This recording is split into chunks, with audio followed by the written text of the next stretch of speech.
Like, we don't know the particulars, right? No. We don't know if this is like Elon Musk going in, firing half the staff and raising the price. Hey, welcome to Super Social Club. I'm Jeremy. This is Whisky Rant 6. I'm Rob. Welcome to the Whisky Rant Podcast. It's a little crusty. It's frustrating. And it's going to be a little bit of a rant. I don't understand it. I don't know why. Some sort of injustice. Anyway, end rant. Hello and welcome back to the Whisky Rant Podcast. I'm Jeremy. I'm Rob. And tonight, talking about a Texas distillery just bought out by the big giant DIAGEO Balcones, selling out to the conglomerate multinational giant. Yeah, is that something that everybody wants to actually do when they start a new distillery? Like get bought out by DIAGEO? Get bought out by like a big corporation that's gonna like dump a boatload of cash on their driveway? I mean, as a business perspective, I say yeah. Right. As an enthusiast making whiskey, I don't think so. Yeah, okay, so let's get the hot takes out of the way first. Okay, yeah. So brand new news, Diageo, the huge giant that owns Johnnie Walker plus a huge amount of Scotch whiskey brands and other whiskey brands. Yeah. One of the biggest probably owners of Crown whiskey. Royal. Crown Royal, yeah. I would say they're one of the big four. I'll throw up an infographic. They gotta be the biggest. I'll throw up an infographic here. This is a little out of date, but it shows you the umbrella of what Diageo owns. So much Scotch whiskey. Yeah. And so they bought out Balcones, one of the up-and-coming distilleries out of Texas. Mm-hmm. Really good stuff from what we've tried. Yeah, so this is an OB right here that we're drinking to your right. This is the Texas single malt whiskey special release, 53%. I believe it's only 2 years old. It doesn't say it on the actual bottle. Yeah, so this is the Texas one, 53% ABV. Yeah, it does say the age statement. It should be like 18 months or something. Yeah, you're right. There's like a date or something. Anyway. Though I have one, I think it's 18 months. Okay. This was actually given to the channel by Peter White. And then I have an indie bottle, Archives. I believe this is 3 years old. So this is a little bit over 3 years old. I've never tried that. I didn't even know that there was independent bottlings of Balcones. Yeah. So this one, 62.9%. So almost 10% difference between the two. We'll get a chance to try both of these as we're talking. What better night to drink these than the day after Balcones is bought out by Diageo. Mm-hmm. Yeah, so hot takes. I guess there's pros and cons of what this means. We don't really know the particulars. There's not much information about how much it sold for. It just says undisclosed amount of money. Obviously, it's going to be a large amount. This is one of the more popular up-and-comings. They won lots of awards for their whiskey in the past. Absolutely. I'm thinking big money here. Oh, yeah. There's no such thing as small money when it comes to alcohol companies nowadays. No, and buying a distillery is... Just the distillery alone, is a ridiculous amount of money. Mm-hmm. When 40 Creek sold to Campari, they sold for like over $100 million or something like that, if I'm not mistaken. I could be wrong about that, but $128 million kind of like resonates with me for some reason.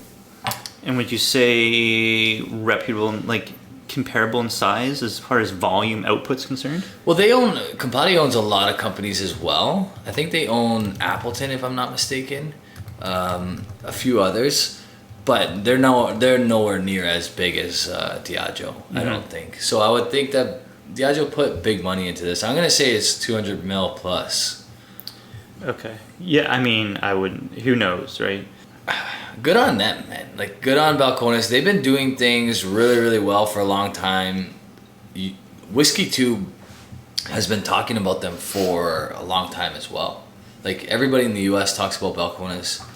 We know, like, Whiskey Tribe loves Balcones. They're friends with the guys that own the distillery and stuff. So, like, what would you say implications for this distillery? Like, we don't know the particulars, right? No. We don't know if this is, like...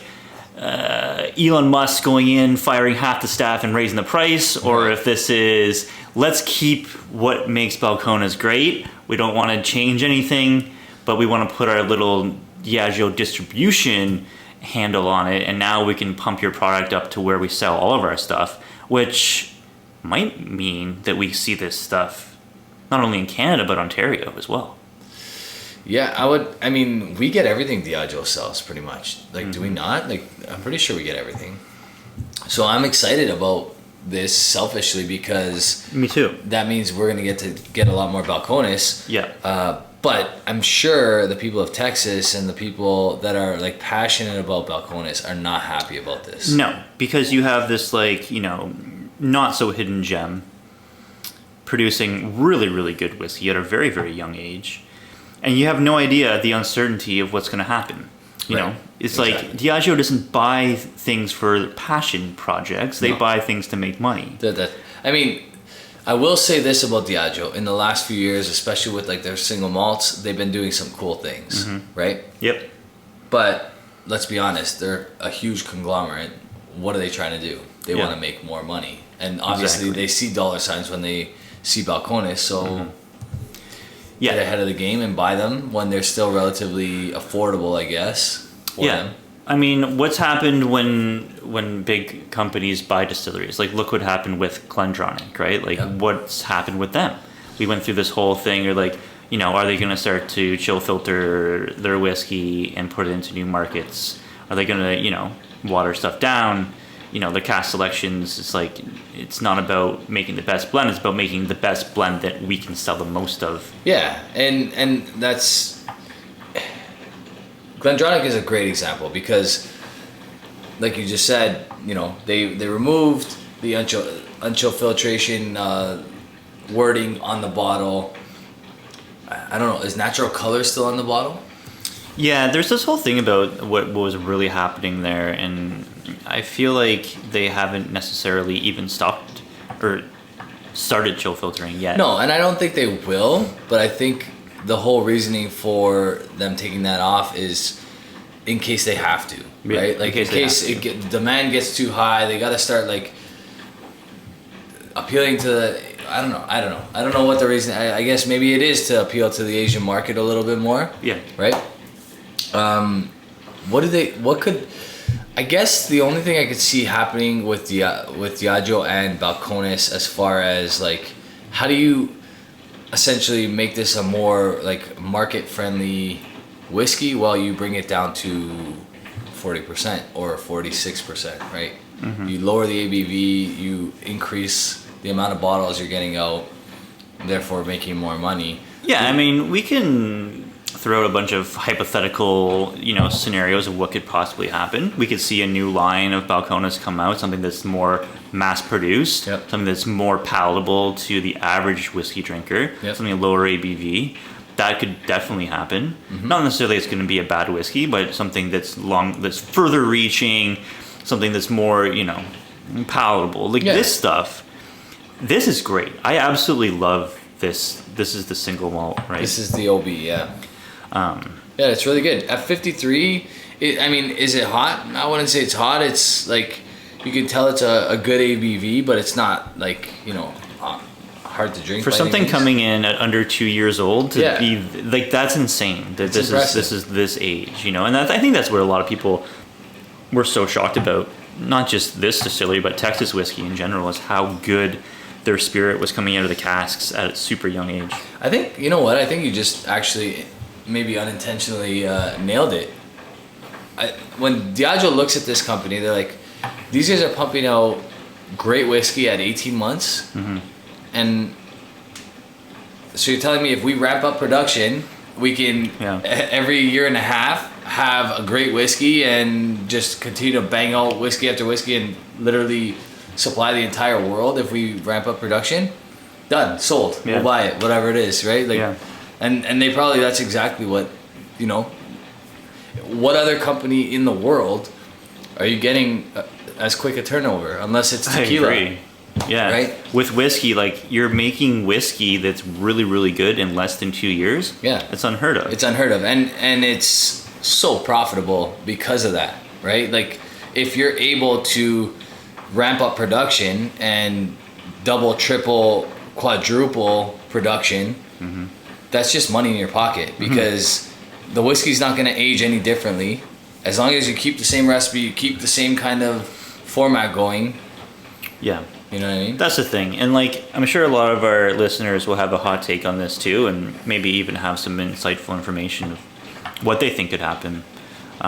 Because the information that we're provided right now, just a very early stage of this, we don't really know. Pretty limited. We don't know what their plan is. No, we don't. And the other thing is, we're not super versed with balcones either. Like It's not sold up here. It's not sold here. It's not sold up here.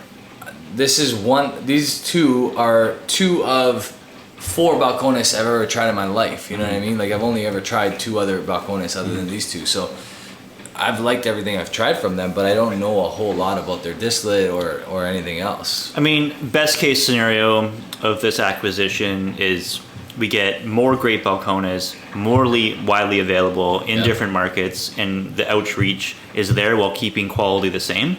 Worst case scenario, they completely bastardize it, water it down to where it's not the same anymore. Yeah. And take. I don't think that's going to happen, because I don't think that this distillery has the brand recognition like GlenDronach already does. Like Billy Walker built up that brand. True. With that core range that was way older than the age statement was. Yeah. And built that up over 10, 12-ish years. And then it got the brand recognition. This doesn't have that yet. Do you know when Balcones was like started? Like, how old is this distillery? Because, like you just said, GlenDronach had stock that was, up to probably 30 years old when Billy Walker took it over, if not older, right? Like, they had old stock. It was a very old distillery, maybe way older than 30 years old. What am I saying? So he was able, Billy Walker, to put aside an enormous amount of 12-year-old whiskey, 15-year-old whiskey, 18-year-old whiskey, 21-year-old whiskey the first year he took over, and say, like, these are the barrels that we're going to use for the 12-year-old, and that's not going to change. We're just going to use these barrels, and then these are the barrels we're going to use for the 15-year-old, and that's not going to change. We're just going to use these barrels until we run out of them. Yeah. And it created a beast. Like, for a very long time, GlenDronach was a force to be reckoned with, right? Balcones was founded in 2008 and began distilling in 2009. And then in 2015, they moved to a new location where they can produce approximately 350,000 liters per year. 350,000 liters per year. Yeah. So for comparison, like Springbank Distillery does 750,000 liters per year. So they're half the size of Springbank, which is still quite large. Yeah. Although I will say that Springbank is one of probably the smaller outputting distilleries in Scotland. Sure, as far as like distilleries are concerned, Yeah. 350,000 liters isn't that much. Wait, how much did you say Springbank did? 750,000. 750,000. Yeah. So it's Balcones is less than half of Springbank. Right. And Springbank is one of the smaller Scottish distilleries. Yeah, and maybe, like I said, that's kind of Diageo's intention, right? They're gonna come in there, they're gonna ramp up production to triple, quadruple the amount, so they can supply the demand and have a turnover of a year and a half, and laugh their way to the bank every year and a half. You know what I mean? Yeah. Yeah, and I mean, like, what's next? Like, if if Diageo's looking into the Texas whiskey market, there's a couple really good Texas distilleries down there. Yeah, they're getting more and more popular, and it makes a lot of sense. Like, they have a lot of. It's in their eyes, it's almost like a distillery nightmare because their angel share is absurd, but the rate at which their whiskey ages because of the heat, the dry climate, all the factors, it makes for a great tasting whiskey. Yeah. Now, have you noticed and tasted the? Yeah. Quite oaky, right? Like, that's only just over 3 years of maturation. It noses like a 15-year-old bourbon, right? Like, as far as the oak level is concerned, yes. I agree. Right? Yeah. It noses like this reminds me on the nose of the Cavalon Virgin Oak, which was what, 12 and 13 years old. Right. And that's a subtropical climate. Yeah. Right? Yeah, it's nice. That's really nice in the nose. Both these whiskeys are good. I mean, the viscosity in the mouthfeel of these is maxed out. Oh, yeah. I mean, you can't get a more velvety mouth coating feel from a whiskey. This is right up there. The tropical fruit that you get on the palate of this Balcones independent bottle is absurd. Mm-hmm. It reminds me, like, if you close your eyes, it takes me back to that first sip of like the Springbank Virgin, or not, the Cavalon Virgin Oak. Yeah. 13-year-old. Like, here's the thing that I think that Balcones is doing. One, they're sourcing very good malt for their whiskey, and two, they're sourcing very good wood. Now, I know that there's a barrel shortage. Yeah. For new oak. Yep. So ramping up production while keeping their wood quality the same is going to be very challenging. Now, Diageo does have lots of connections, I'm sure. Right. If anyone can do it, they probably can. Do these state that they're virgin oak though? No, I just assumed that they were. Yeah, right? Because it doesn't have to be, because it's a single malt. It's not a bourbon. It's true. Right? Regardless if it's virgin or not, I can tell that it's very good wood. Yeah, no, this tastes like it's virgin oak for sure. Yeah. This is probably virgin oak. To get that tropical fruit. Yeah, this actually says it. American virgin oak, heavy toast, medium char, cask for over 3 years. Mm-hmm. So, not exactly sure how. Maybe I am sure how long. It's distilled in December 21st, 2017, and bottled March 23rd, 2021. So This is good stuff, man. it's 3 months older than 3 years. So three years and 3 months. Yeah, I really like that. You sell droppers on your website. I have one of your droppers somewhere here. I'm trying to pour water You're very delicately. You're using a drinking glass. I'm using a water bottle. But I mean, I think if there's any whiskey you can play around with water, it's these. Well, 63%. And don't get me wrong, they're pretty hot. Like they're not like light drinking whiskeys. These are not an everyday sip or pour and play. This is kind not of an whiskey. everyday pouring whiskey. It's not a beginner's whiskey. No, it's not a beginner's whiskey. It's heavily charred. This one would go fantastic with a cigar. It's very, very bold. Yeah. Fantastic with a cigar. It would definitely stand up to the weather and the smoke. True. Yeah, you could definitely smoke any cigar with this, and it would complement even the strongest of cigars, the most full body stuff you can find. Yeah. With water, it's so much less heat. That tropical like mango kind of note is definitely still there. Yeah. Right? Yeah, it's very mango, pineapple, like grilled pineapple. Yeah, grilled pineapple. It reminds me so much of that Cavalon Virgin Oak. Mm-hmm. Now, obviously, the Cavalon Virgin Oak, I would say, edges this out because of the heat levels. Like, the Cavalon Virgin Oak wasn't as hot on the palate. I agree. Right? Yeah, and because it wasn't as hot, you got more complexity throughout the whole experience. Yeah. I think what Balcones needs to do, Diageo needs to do, is age their whiskey in Balcones for, like, in Texas for, like, a year and a half. Then ship the barrels to, like, northern US, to one of their distilleries up there, and let it, like, sit the rest of its maturation up there and have, like, a normal, angel share and lifespan in the barrel. And then bring it back to Texas for a couple months. I mean, yeah, that would be, like, those experiences would be so cool, right?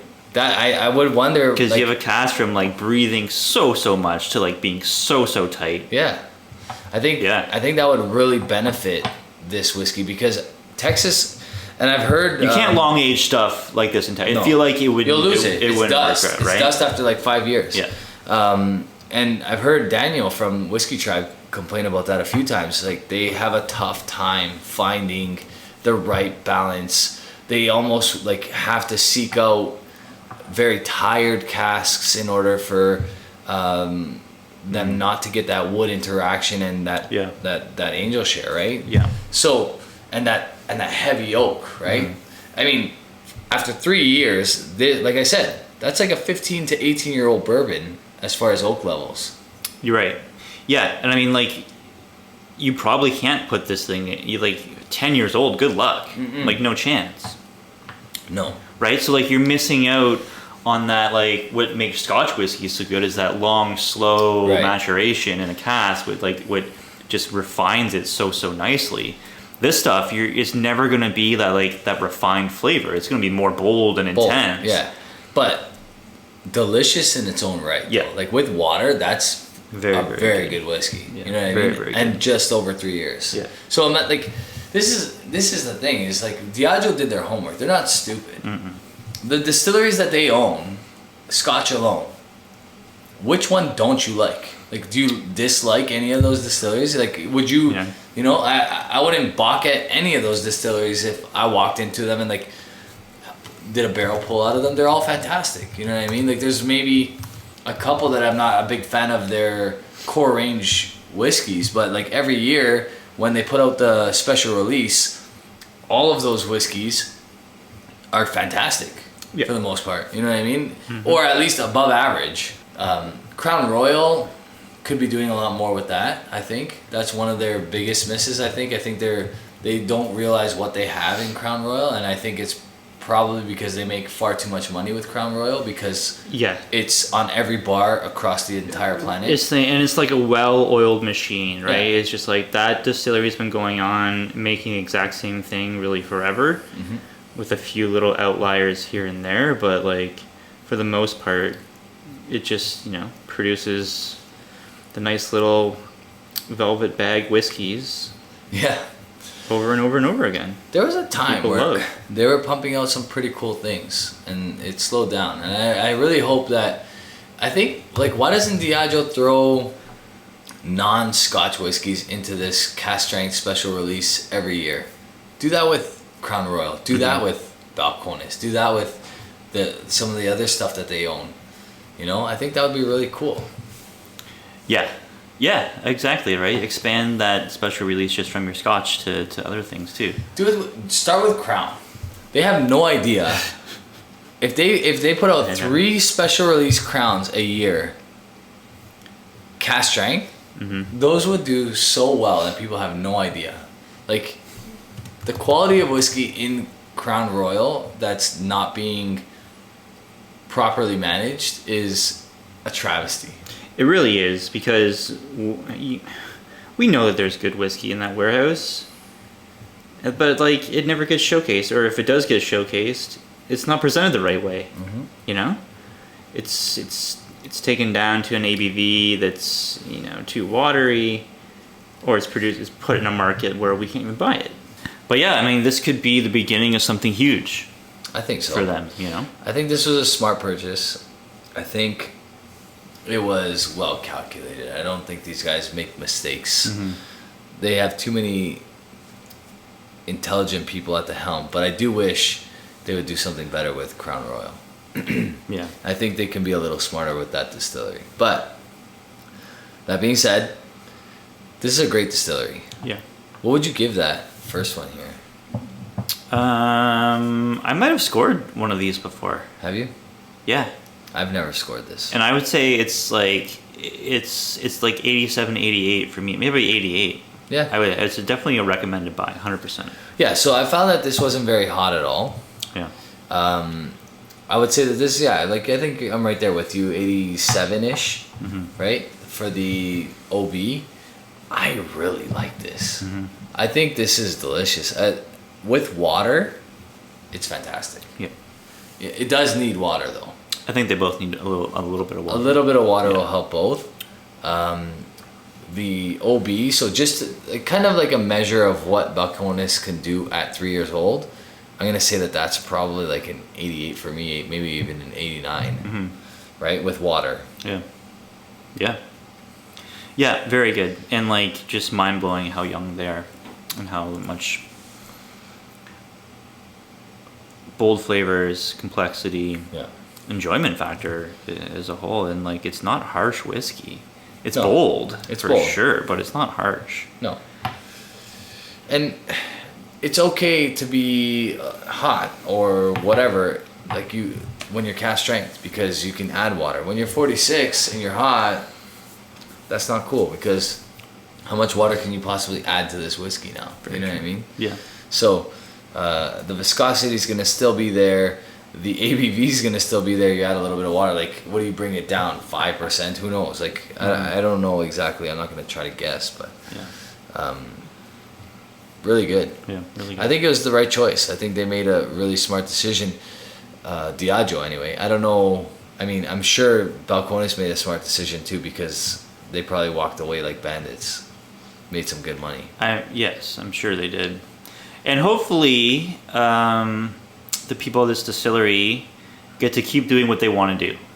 Yeah, and I wouldn't be surprised if they did. Like, I'm sure there's some sort of non-disclosure. Like you can't come up with like this exact same idea a block away and do the same kind of whiskey that you've been doing all these years and take all of our loyal customers or whatever. But I wouldn't be surprised if I hope that the people at Balcones stay in place. I hope they keep producing whiskey. I hope this just gives them, another an outlet to expand and maybe do even more stuff that they always wanted to do. And now they have the backing of one of the biggest conglomerates in the world. Yeah. And I hope all the best for them, because we do really like this stuff and we want to see it in our market. And I think Diageo can 100% provide that distribution for them, which is really interesting and cool for us. It seems like big conglomerates really like each other anyway. Like, we've talked about this before on the channel.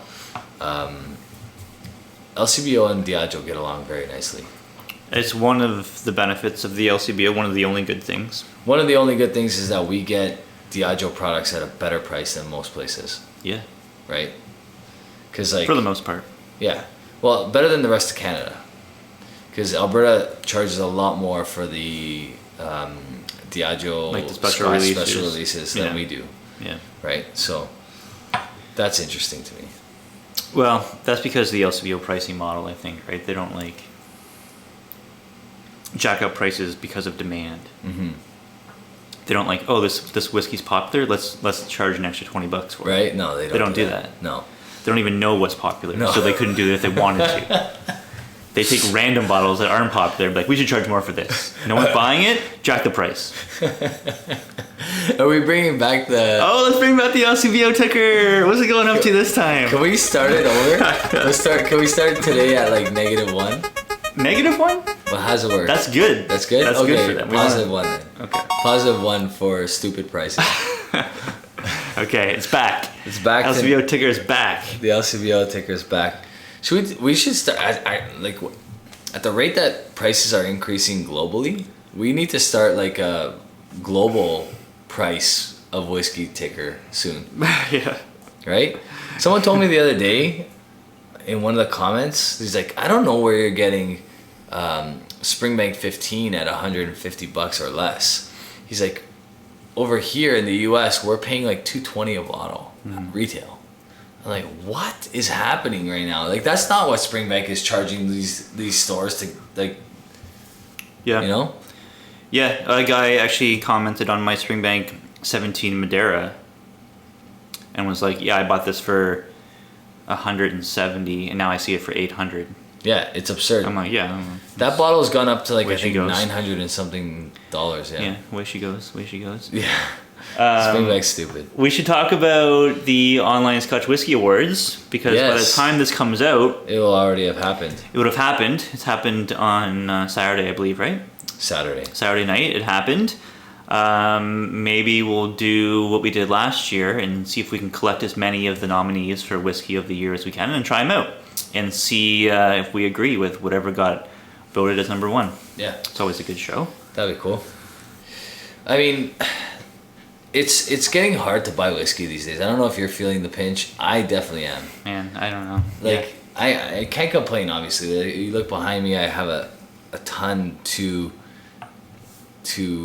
review still, but like just the words, like tracking them down, like that you just used right now, this is what's happened is like the fun of whiskey has been muted because of the way that it is right now. Yeah, the market is just, the global economy is not great. It's like we have to spend so much money for whiskey now, and you know, have to get even more lucky in lottos, and we can't buy secondary like we used to. And everything's a lotto now.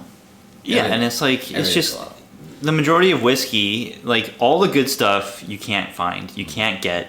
If you want to, you're spending way more than it's even worth. So like a whole bunch of the fun of the hobby has been taken right out from under us. That's right.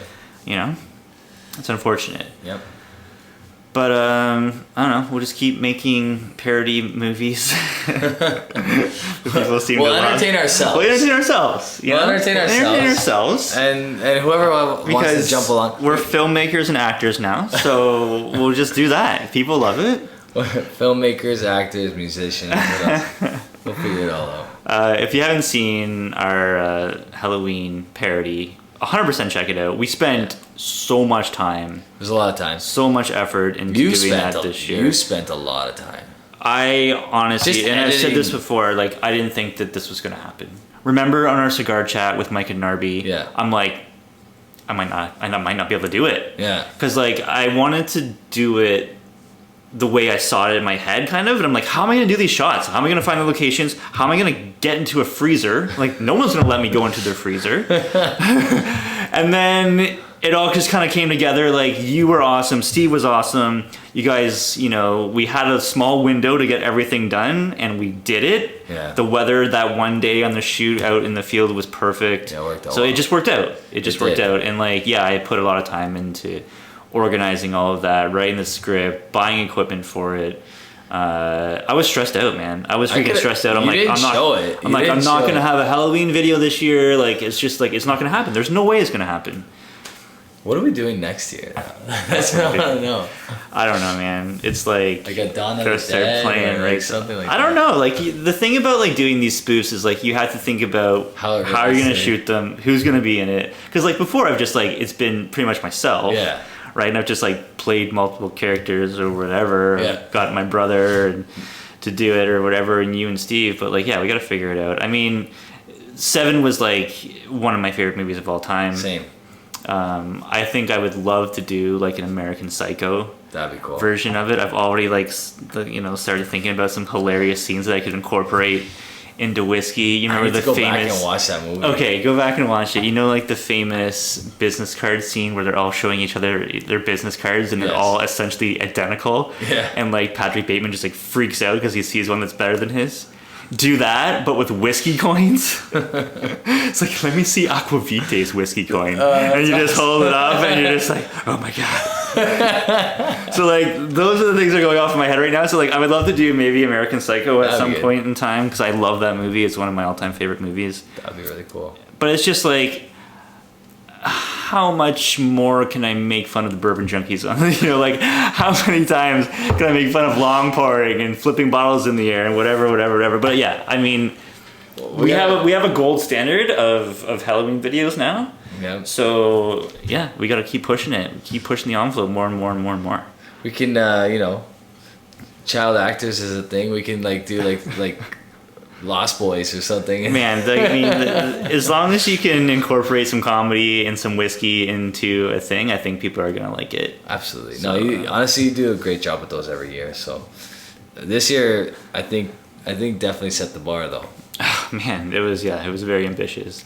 But Steve, like, I mean, what a freaking amazing actor this guy turned out to be. Right? I had no idea. Because, like, the way that I film stuff, I just essentially, like, it's a one shot. Yeah. We don't, like, try to, like, be an actor and, like, make a scene. Yeah, exactly. It's a one shot. And you'll see from the blooper episode, if you haven't checked it out, Patreon only, it's very difficult. So, like, we essentially just, like, feed you the line, you say it back to me, and go to the next one. Yeah.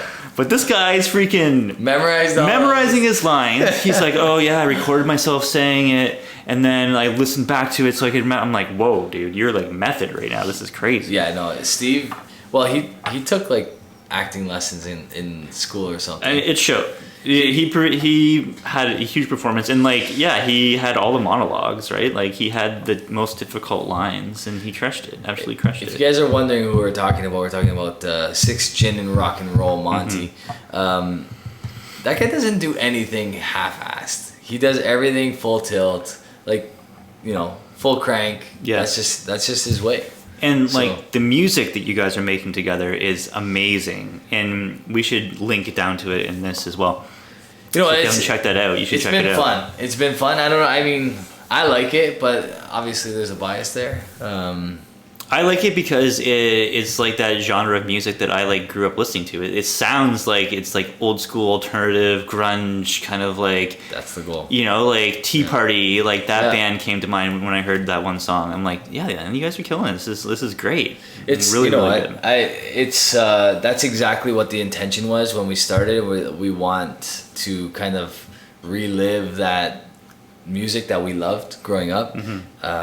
It's not for everybody, so we'll see what happens with it. I mean, we don't have any expectations. We're just having a lot of fun, so we'll see what happens. And that's always the best recipe to make good stuff, you know. Yeah. And yeah, I mean, like, Steve is super talented, and killed it, absolutely killed it. And absolutely, like, the performance he gave was so good. Yeah, absolutely. He a couple of those moments, I'm like, wow, man, I'm sold. Right? I'm sold. Yeah. That felt like, real. He didn't really make any of the outtakes on the outtake thing because he nailed everything. Yeah. There was no outtakes. There was no time where we started laughing because he just crushed it. He was he was in the moment and killed it. Yeah. He was filming the outtakes, actually. Right, yeah. He was us. Yeah, we were the ones fucking up and laughing at each other the whole time. That's funny. So yeah, check those out. Obviously, if you haven't, I'm sure you have. You gonna score that one? Yeah, I think it's the same score for me. I think these are both 88s. I mean, you get some really good tropical fruits with this, but I think this one just drinks better overall. Yeah, I can see that. I mean, this is more of a pour and play, but not necessarily a pour and play. This one, you need some time. It needs to be in the glass for a while. You need water to really enjoy it. For sure. But both very good. For sure. All right, well, that's going to do it for us. Thanks for tuning in. Let us know down below if you've had Balcones. What do you think about this acquisition by Diageo? Pros and cons. Do you think it's good for the distillery? Do you think it's going to absolutely destroy it? Let us know. Yeah. We're hoping for the best, and we're hoping that Diageo can distribute some of this stuff up in area because we'd love to try more of this stuff because we love it for sure. I think it's going to happen. Yeah. Yeah. Yep. Awesome. All right, well, thanks so much for watching and listening, guys. Have a good one. Cheers. Cheers. They say this